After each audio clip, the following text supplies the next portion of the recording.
in a year, which would be to the end of 44. And by that time, we were ready to take over and move them in and so forth. Now, in that group, there were 55 who already had PhDs, you see. So it was a very good group. The only one I had any trouble with had been a district attorney in Indiana and a Republican politician.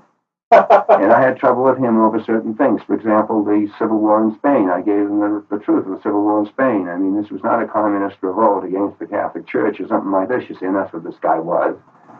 So this is the substance of the book, Tragedy and Hope. Did you know while you were working on this? No. I was just trying to, keep a day-to-day basis. You realized at the end of the accumulation of research and... Well, yes, I knew a hell of a lot more about most of this than most people. Now, I then spent 20 years writing it, from 45 to 65, and put it in, do you see, in 65. In the meantime, I had written a shorter book, which 15 publishers had rejected, and I had set it aside. I wrote it the first time in the only summer I had off, which was 1942. In that whole period, I went for 20 years without any time off. No sabbaticals, no anything. From 42 to 61. I took off and went to England and did research. And then I got another sabbatical in 71, when I again went to England on a sabbatical.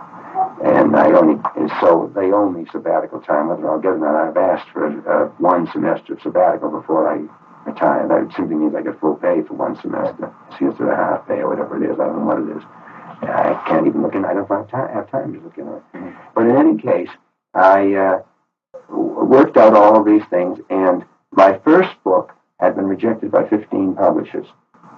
I had written it first in the summer of 34.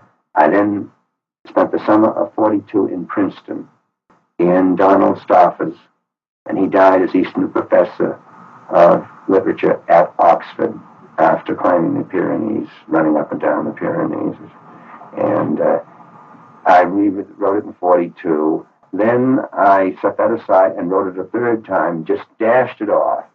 And that is the book, The Evolution of Civilizations. It's only 279 pages, but it's still the best thing. And there are a number of books that quote it as the best thing on why civilizations rise and fall and how they do and so on. So it's a big thing, you see. Now, this world since 1914 covers 70 years, from 1895 to 1965, and in that way, but it covers the whole world. So again, it's a pretty big thing because it goes into science and technology, as you will discover if you start reading the paperback, and economics, and as you see, I can do more in economics than economists can. One thing that intrigues, well, just last night my wife and I was talking about you, was the title of the book, Tragedy and Hope. Yes, because it's such a large title. Yes. Now, what it means is this. I think it is absolutely tragic. It is shameful. It is sinful that Western civilization is going to go down the drain. When I wrote that book, which is less than 10 years ago, I had hope that we could save Western civilization. I am extremely skeptical now that it can be saved. I think we're just about finished.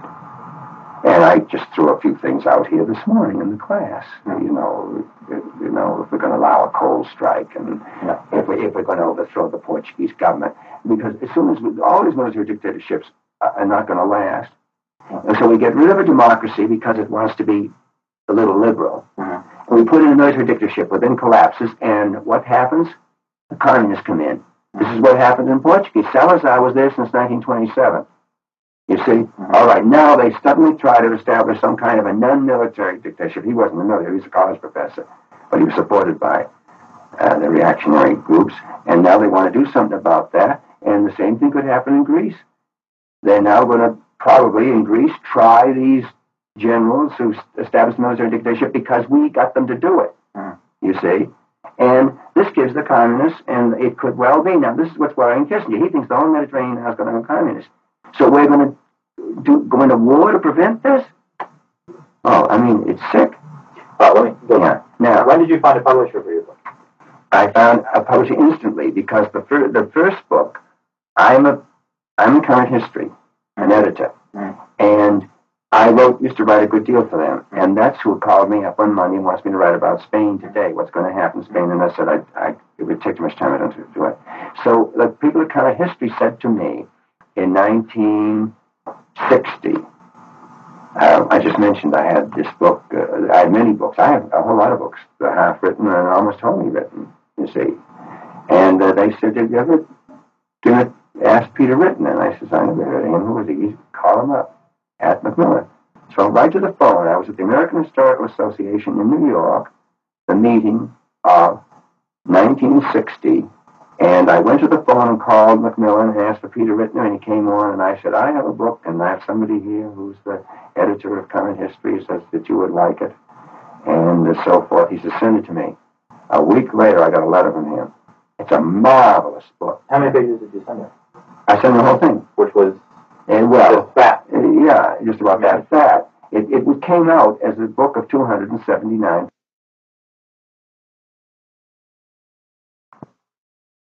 Accepted it within a week. Which book is this now? This is the first book. Okay, right. Okay. This is 1961. You find all of this in Who's Who. You see the dates. Yeah. You see. All right. That's right. That's how I got my first book published. Now, when I signed the contract for that, 1961, they made me agree that I would give them my next book. Sure. You see? So in a couple of years, I said to Peter Rittner, "I want the next book to be The World Since 1914. And he said, "Okay, let's sign a contract." He didn't say anything like, "That's a rather large subject, Carroll." Peter Rittner thinks I am the greatest writer around. Okay. Is he an editor? He's gone. That's him. Okay. You see, now here's what happened, and I don't know whether we want to get this on tape, but I'll put it on tape. But look, you've got to be discreet. Sure. You know, you have to protect my future, as well as your own. Sure. All right. When Tragedy and Hope was signed, the contract, and right up to the last minute, which would be the spring and summer of '66, they were planning to bring it out in 2 volumes, boxed, for $17.50. Macmillan had been bought from Harold Macmillan at the Macmillan Company of England for $5 million because he needed the cash.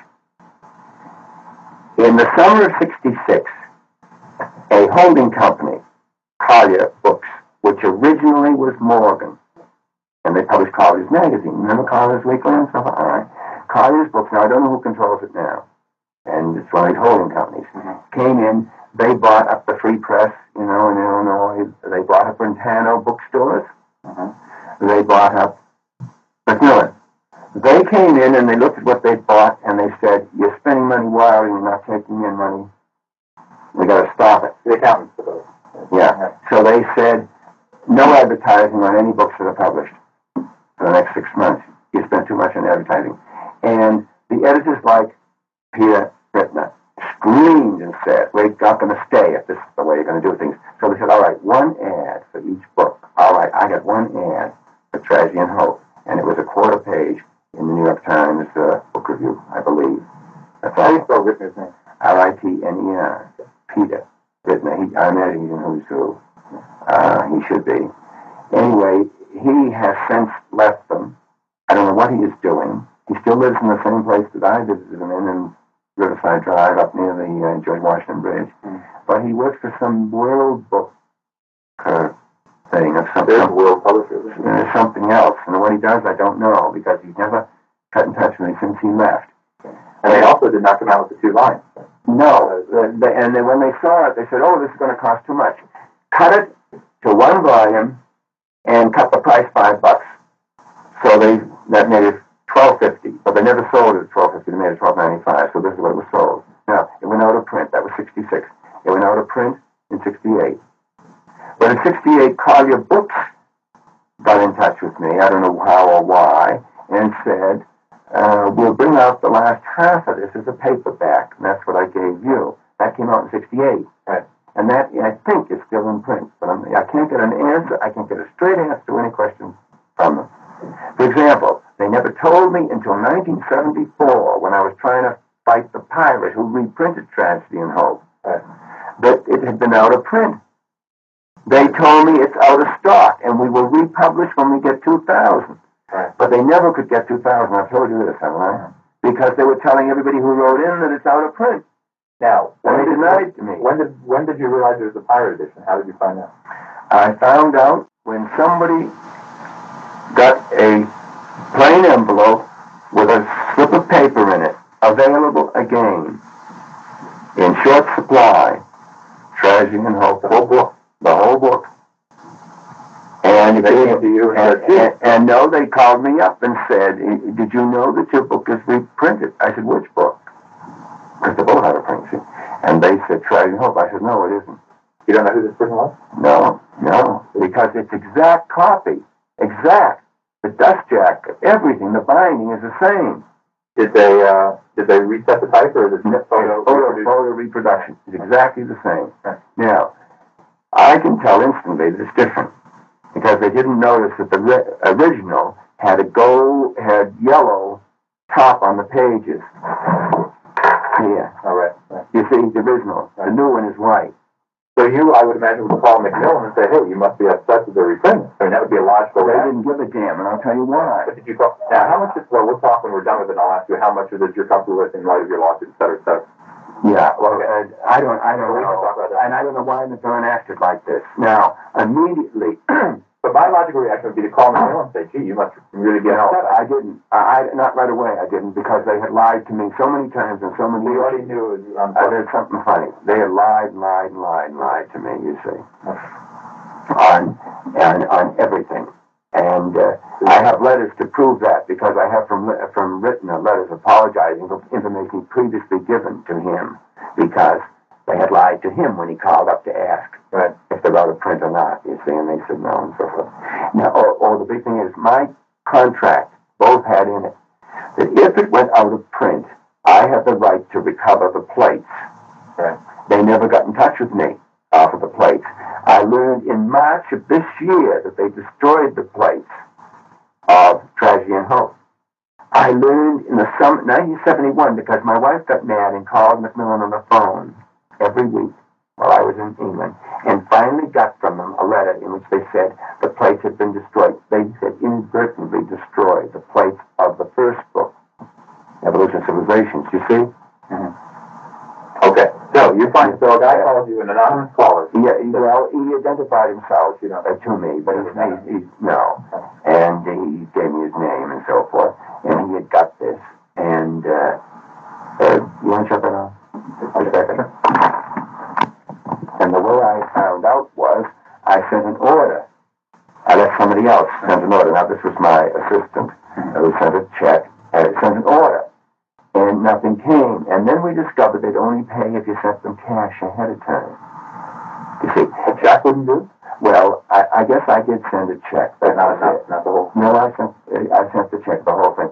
But they, for example, will not send to bookstores unless they send cash, and they're all suspicious. Because if you order 10 copies, and that would be $120, because he was asking 12, you could vanish, because there's no way to find out who it is. Sure. You have no name, you have a box number in California, and so forth. And anyway, I couldn't find out anything. I got it back, and I was shocked because it was identical. You see, almost identical. So then I got other companies were offering it. When is this? This was in this year. This year? Yes, January. January this year? 1974. Okay. This year. By March, somebody came to me and had one of the pilot copies. I said, "Where'd you get it?" And they said, "Sidney Kramer." I said, "Does he have it?"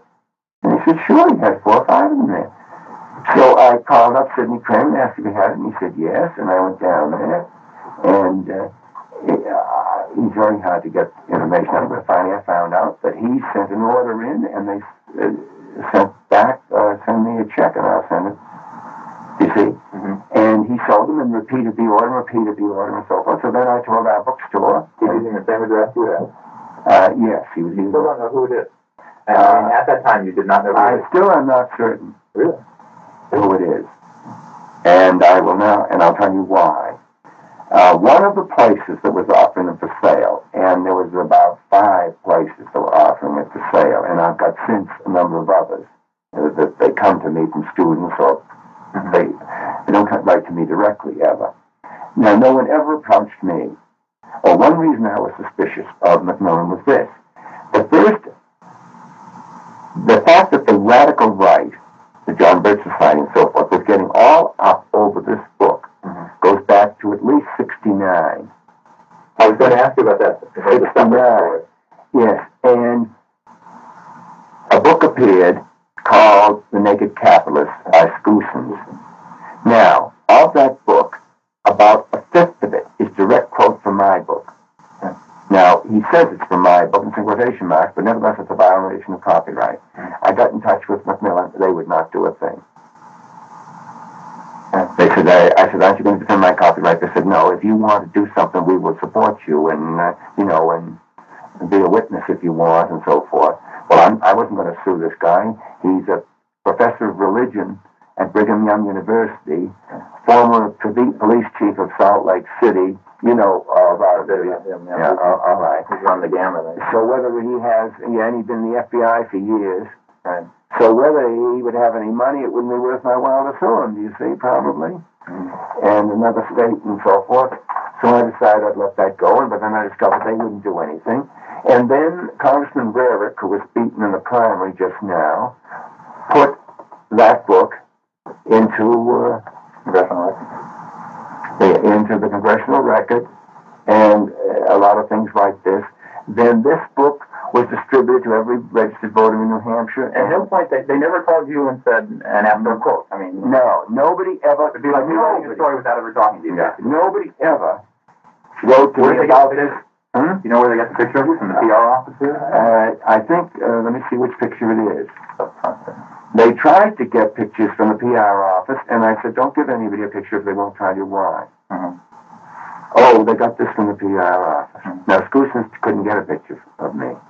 You see, they could have got a picture off the back of the full picture of me, on the back of the jacket of the first book, from Backrack, here in town. But no, that's the one they have in the public relations office here now, still. It's the only one there is, and that's where they got that.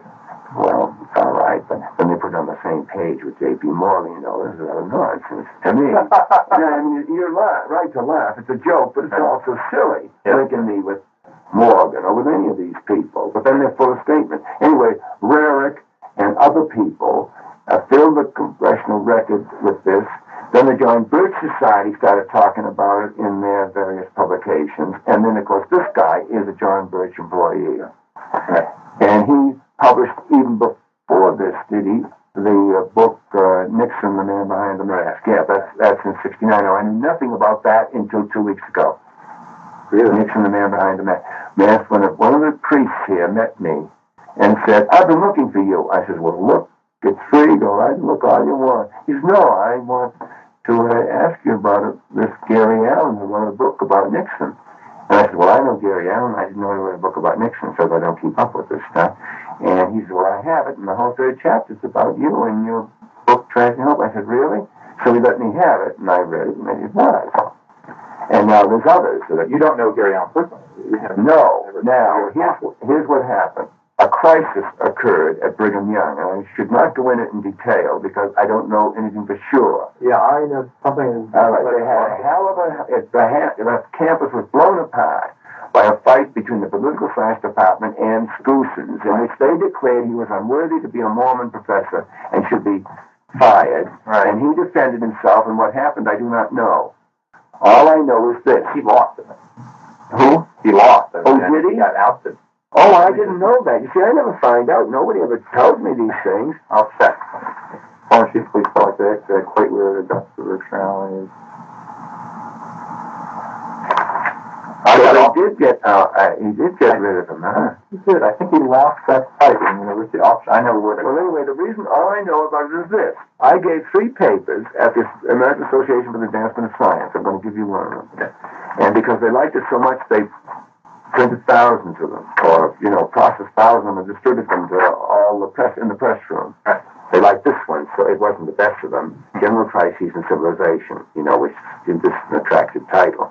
Now, somebody called me up and wanted to talk to me at this. And I think it was at this. And he said his name was Larson, and he was a scientist from Brigham Young. And he wanted to see and talk to me because of what was going on up there. I said, well, what is going on up there? Oh, he says they have mass meetings on this, and he says it's just an uproar all the time. Well, I didn't know. Now, he made an interview with me, and he wanted to play it on the campus radio or the local radio station, and I said, all right. What was the interview about? About Just about this, yeah, No, about the Exclusions controversy. Okay. And I said, all right, let me know what happens. But he never wrote to me. I never found out. I never made any effort. So I don't know whether it was ever broadcast or not. What was your input in that? What did you have to say about the Exclusions controversy? Well, I simply said, I simply told him that Exclusions wrote this book. He never talked to me about it. He violated my copyright. It's full of lies and things that are untrue. It takes things out of context and misinterprets them. And I gave him the specific things where I disagree. The group that I'm writing about was originally, in my mind, the group established secretly by Lord Milner in 1998-99 called the Round Table Group, which still publishes a quarterly magazine called The Round Table in London, which is one of the world's best sources of international relations information since 1910. The first editor of it was Lord Lothian, at that time Philip Kerr, K-E-R-R, and nobody knew this really for years. I got to know things, and I investigated that group, you see. Now, how I found it is very interesting. I noticed that prominent people in English life had Fellow of All Souls College, Lord Halifax, who was the Secretary of State for Foreign Affairs, and then they made him ambassador to America. When they take the Secretary of State for Foreign Affairs and makes him ambassador to Washington, which most people would consider a downward step, it shows how important they considered Washington's support would be in World War II, you see. All right, he's a Fellow of All Souls. The fellow who summoned Neville Chamberlain in the 10th of May, 1940, and said, for God's sake, go, was Leo Amory. All right, he was a sidekick, the chief lieutenant, political lieutenant of Lord Milner. See, he was a Fellow of All Souls. And so I decided I would study All Souls. This is purely historical. I got the names of all people who had been Fellows of All Souls since 1899 to whenever I was doing it, which would be about 1947. And there were 149 of them. I discovered most of them were fellows for only 7 years, which is the regular appointment. It's 7 years. But some of them were for 55 years, Fellows of All Souls. A man named Dougal Malcolm, who was the head of the British South Africa Company, which is what Rhodesia, you see. And he was for 55 years. I discovered that Lord Brand, who had been with Milner in South Africa, was for years, and he was the head of Lazar Brothers Bankers in London. And I discovered that Leo Amory was for years, and so forth. And above all, I discovered a man named Lionel Curtis who had no right whatever to be a Fellow of All Souls. You get to be a Fellow of All Souls either because you are a very prominent person, and as an honorary thing you will become an honorary Fellow for 7 years, or because you are an outstanding scholar and you get it by competitive examination when you graduate. That's how Lord Halifax got it. His name was Charles Wood in 1903 when he graduated from Oxford. He took a competitive examination and got it. But he's kept it. Now, I discovered he kept it because he went immediately to South Africa and met the kindergarten, which was the group of people that were running South Africa for Lord Milner, you see. They were called kindergarten because they were all young kids, you see. Now, these are the ones who remained forever after Fellows of All Souls, or in Lionel Curtis's case, he's the man who said, we've got to change the name from British Empire to Commonwealth of Nations. And the reason is they had been students of Alfred Zimmerman, who wrote a book in 1909 called The Greek Commonwealth, describing ancient Greece, you see, and who was the man who made Arnold Toynbee a great classical scholar, do you see, and brought him into international affairs. Now, I knew none of this. All I knew is that here was a fellow, Lionel Curtis, who was such a poor student, it took him 15 years to get his degree, and then he got it about the lowest pass degree or something that you could ever get. And nobody knew it. Nobody had ever heard of him. Right. But he was furthermore, in company. I later discovered, furthermore, he was Lord Halifax's roommate at All Souls for years. And then I discovered this fella is behind everything that's going on. Lionel Curtis, you see? Now, I don't think we should talk too much about this. Well, no, You see? All right. having discovered that, I met Alfred Zimmern. He came here to give a speech. And I said, isn't it funny that also, he said, that's the Roundtable Group. I had never heard of them. That shows how little I knew. And they've been around since 1909 and published this magazine since 1910, and this is 1947. And I said, what is the Roundtable Group? He named them, who they were. And he says, I was a member of them for 10 years, from 1913, and they brought me in and invited me because I was in the Workers' Educational Alliance. This was extension programs, night courses, summer courses for Workers' Educational Alliance. And he said, that's why they brought me into it, and I was for 10 years, and he says, I resigned in 1923 because they were determined to build up Germany against France. He says, I wouldn't stand for it, so I resigned. Now, when I met Lord Brand later and asked him about this, he had never seen the letter of resignation. Now, and so I better stop talking because, you see, this gets into all kinds of things. Now, I knew the Roundtable Group was very influential. I knew that they were the real founders of the Royal Institute of International Affairs, and I knew they were all the stuff that's in print, that they were the real founders of the Institute of Pacific Relations. I knew that they were the godfathers of the Council on Foreign Relations here. I knew that, for example, the big study of history, many volumes of Arnold Toynbee. All right, I knew the manuscripts of that were stored in the Council on Foreign Relations during the war so they wouldn't be destroyed by German bombing, do you see? And so forth. And so forth. So I began to put these things together and discovered that this group was working for the following things. They were a secret group. They were working to federate the English-speaking world. The English-speaking world. They were closely linked to international bankers. They were working to establish a world that I call a three-power world. And that three-power world was the Atlantic bloc of England and the Commonwealth and the United States, Germany, Hitler's Germany, Soviet Russia, the three-power world. They said Germany we can control because it's boxed in, and all of this is in my book. It's boxed in between the Atlantic bloc and the Russians. The Russians will behave because they're boxed in between the Atlantic bloc, the American Navy and Singapore and so on, and the Germans, you see?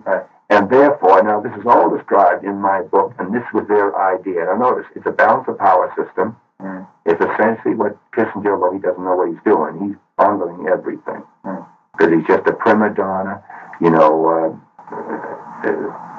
emotionally unbalanced person. He doesn't know what the hell he's doing, but it was a good idea. And what he should have been doing is described by me, and you really should read this, in Current History for October 1968. Now, if I had a copy, I'd give it to you, but I don't have it. It is how to construct a multi-block world in which the United States would be secure as we ever can be and be independent and have freedom of action. Do you see? But he's blowing it in one way and another. And the whole thing's going to explode in his face, I'm afraid. And I hope to God it doesn't, because we can't afford, another mess like this, these incompetents. Now, what is said in here is these people are for world domination. And the group I'm talking about were not. They were partly financed, for instance, by Rhodes, the Rhodes Trust. And how Milner got into this was he was the chief Rhodes trustee from 1905, and he came back from Africa to his death in 1925. All right. So this was it's an Atlantic bloc. Strite, Clarence Strite, S-T-R-E-I-T, Union Now with Great Britain. All right, he represents what this group wanted. Clarence, S-T-R-E-I-T. If he's still alive, he probably lives in Washington. I had his daughter in my class, and as a visitor, but not as a student of mine.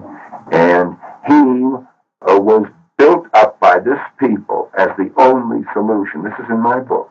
His name and when it happened, and by the Roundtable people. And was his book, Union Now, which came out in 1938, was called anonymously in the Round Table magazine by Lionel Curtis, The Only Way. It was headed. It was then reviewed anonymously in the Christian Science Monitor by Lord Lothian as the solution of our problems. And what it is essentially a union of the Atlantic bloc. Not world domination. Of course, this was Rhodes' idea. Right. He wanted the United States in the English Commonwealth. All right. Secondly, these people are not pro-communist, as I know them. And certainly the Round Table group, the Milner group, and the people that I'm writing about, and I notice I followed them up only from 1940, which is the end of the Morgan Bank, when they had to incorporate because of the inheritance tax and they had to incorporate. They were before that a partnership. When did the Council of Foreign Relations form? It was originally established by a group here about 1919, okay. But they had in the group that we went, it's the Inquiry. The Inquiry was the post-war planning group set up by the Morgan interests in 1917 in the United States, of which the technical head was the head of the American Geographical Society. All of it is in my book. No. Oh, yes, National Geographic. I have that on my mind. Here was it? Well, it doesn't. It's in my book. You see, my names are slipping me now. Anyway, it's called The Inquiry. There's a whole book on it, and it's called The Inquiry. So you can find it by looking up that title. Mm-hmm. But you can find it also if you can look at my book. The unfortunate part is it's not in the paperback. It's naturally it's in the first part when they were forming the thing, which is in the big version of it. The Inquiry got together in Paris and agreed to establish an organization out of which came the Royal Institute of International Affairs. And that Royal Institute of International Affairs had branches in all of the Commonwealth countries, Australia, New Zealand, South Africa, Canada, eventually in India, and they even, I think, had one somewhere else. Pakistan, when it divided, they established one. But in the United States, of course, they didn't have to because they had the Council of Foreign Relations. But when they came over here, coming back from Paris, they found that a movement had begun here already to form a Council on Foreign Relations. So they moved in and took it over, and they could do that because they represented Morgan. Mm-hmm. And in that crowd was Willard Straight, who was a Morgan partner, and he died at the peace conference of the influenza. And, of course, the man who was the active, supposed to be, Tom Lamont. President Bill Clinton. Great guy for revealing this. But then they became absolutely sour, and they're now denouncing me. I'm a member of the establishment. And because you're repudiating it? I don't know. You don't know I don't know, really. I'm baffled. I'm baffled by the whole thing. I don't know why Macmillan acted the way it did. I don't know why. I can think these guys are just trying to make a living. I think they'd write anything that they got paid for writing, which is my feeling about it. So, now, I was angry about this. Then somebody wrote to me from the University of Nevada, I believe it was, in Reno, I think. And he was very angry over what was going on there over this. Now, this is in the 71?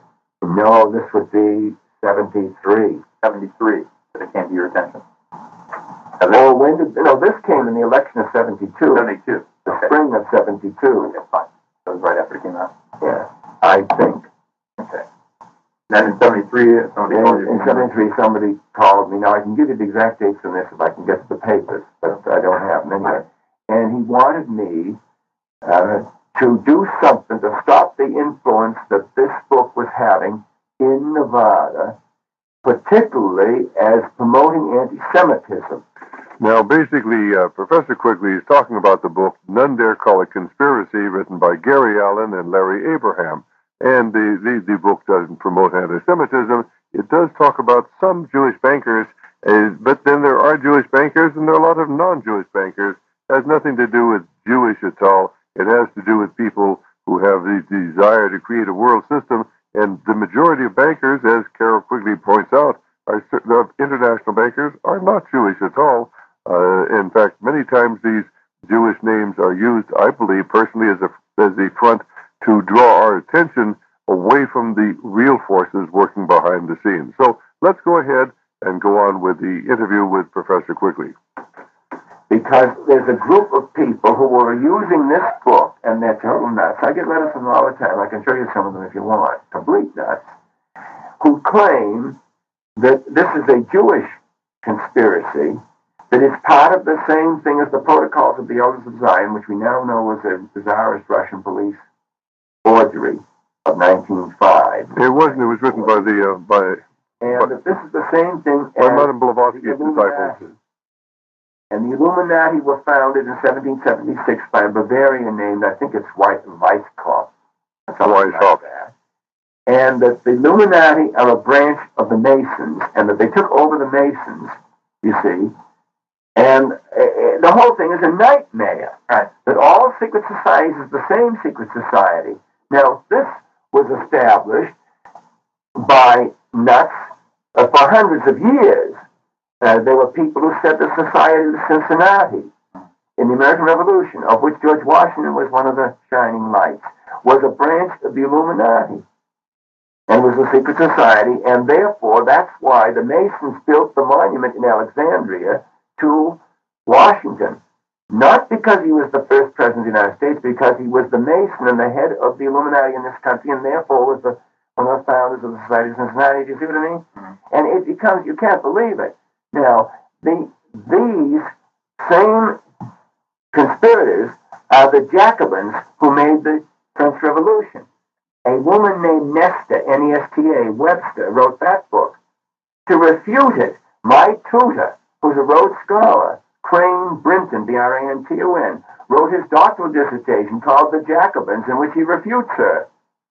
Do you see? Right. Now, I think at the end of his life, Brinton probably came to feel that he was wrong, that there was some secret society involved in the Jacobins. And a student of his named Elizabeth Eisenstein, who's a marvelous researcher, she's now a professor at American University, under Brinton wrote a doctoral dissertation on the founder of the Babeuf conspiracy.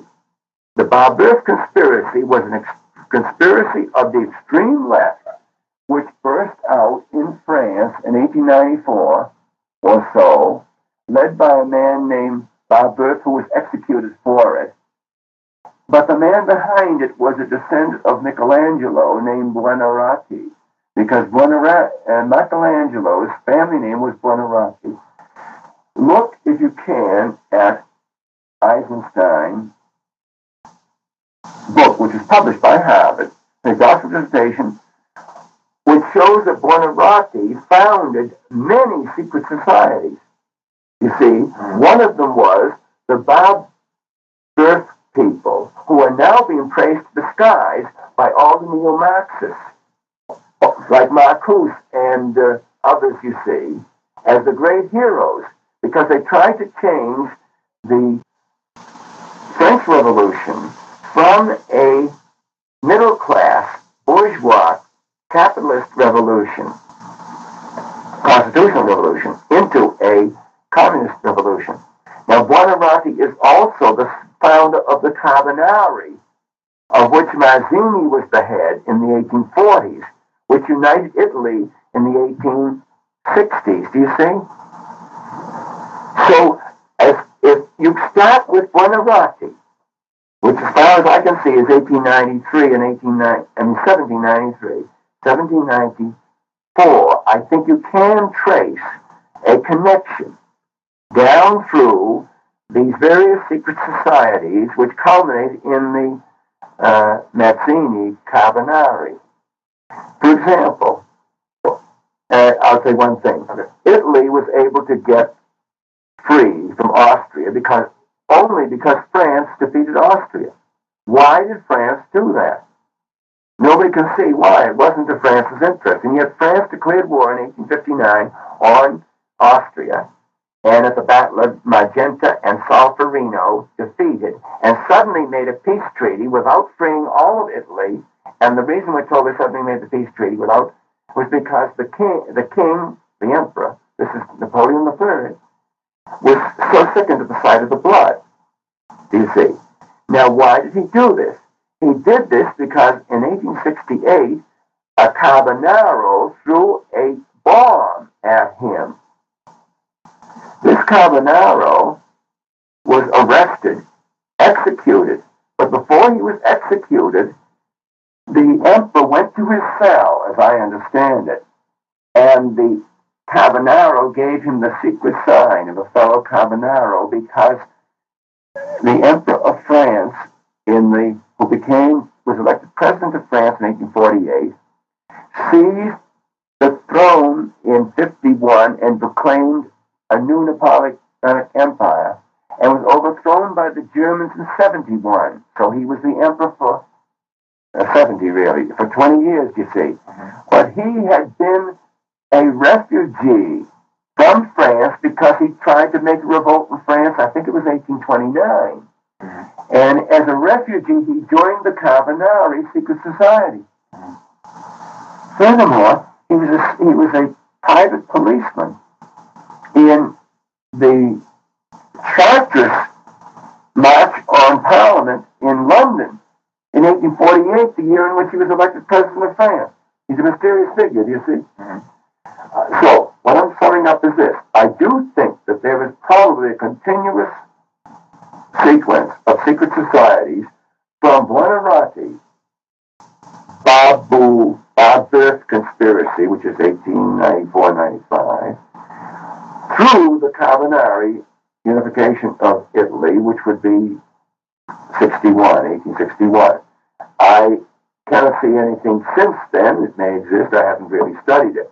But I cannot see any connection between the Masons and the Illuminati, founded in Bavaria in 1776. And I can't see any connection between them and Buonarroti. Well, now, that's what these people are saying. It's all one. Right. And some of them say it goes back to Noah building the ark. One thing that it seems to me this conspiracy theory of history is appealing because it's so simple. It explains everything that is unexplainable. It's going wrong. And if you raise one point that doesn't fit, they say, see how clever the conspiracy is. Yes. Now, I want to show you something. This is what they start.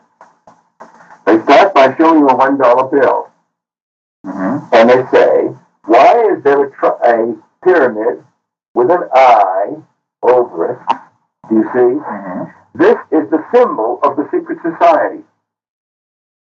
Now, if you ask people, and the secret society, according to them, there's only one, you see. That's right. Now, the secret society that's gone through generations. Yes. Now, if you ask the United States government why it is there, they have great difficulty explaining, and they mostly come up with it's the Masons' Masonic symbol. But then you say, why should the Masonic symbol be on the American dollar bill? And they have no explanation. So there is something. If you look at this monument in Alexandria to Washington, it is the pyramid. You see, there's the eye over it is the light. You see. So I could go further into this, but won't have to, because this symbol is at least 6,000 years old. And I can give you the history of the 4000 BC. It has nothing to do with the Masons. Now, maybe the Masons adopted it, you see. But it has nothing. But I will not go into that. That's a totally different story. Okay, so this man from Nevada, or this person from Nevada called me up and said they were having a hard time with the anti-Semites using this book as an argument against Wall Street, against bankers, against Jews, against communists, and everything else. And they wanted me to debate with this fellow who got in touch with me, who was a professor at the university. Who believes this?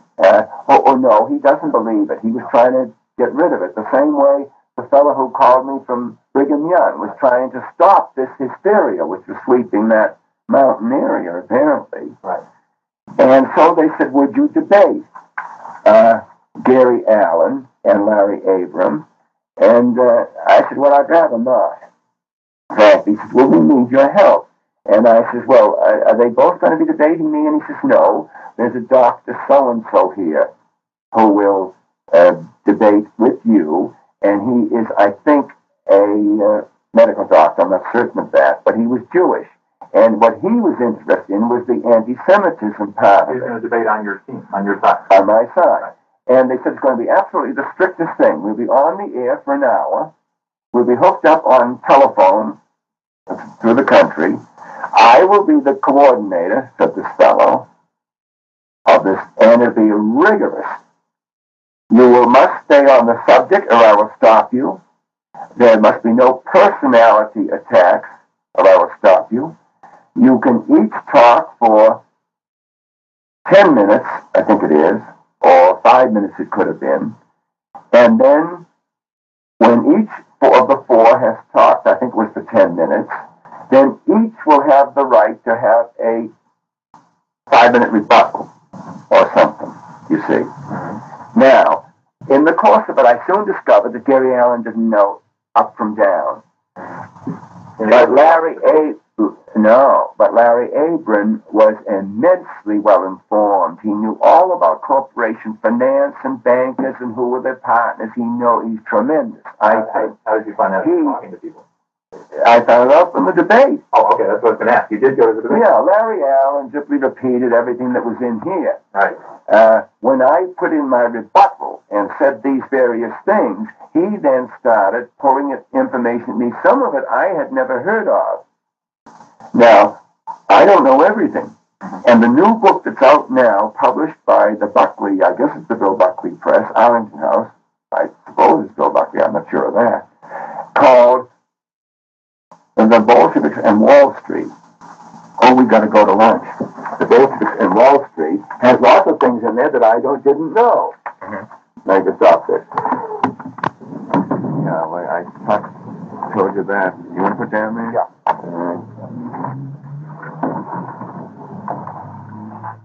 I generally would think that any conspiracy theory of history is nonsense, for the simple reason that most of the conspiracies that we know about seem to me to be the conspiracies of losers. People who have been defeated on the platform, let's say, the historical platform of the public happenings. The Ku Klux Klan was their arguments and their point of view had been destroyed and defeated in the Civil War. Well, because they're not prepared to accept that, they form a conspiracy, you see, to fight against it in an underground way.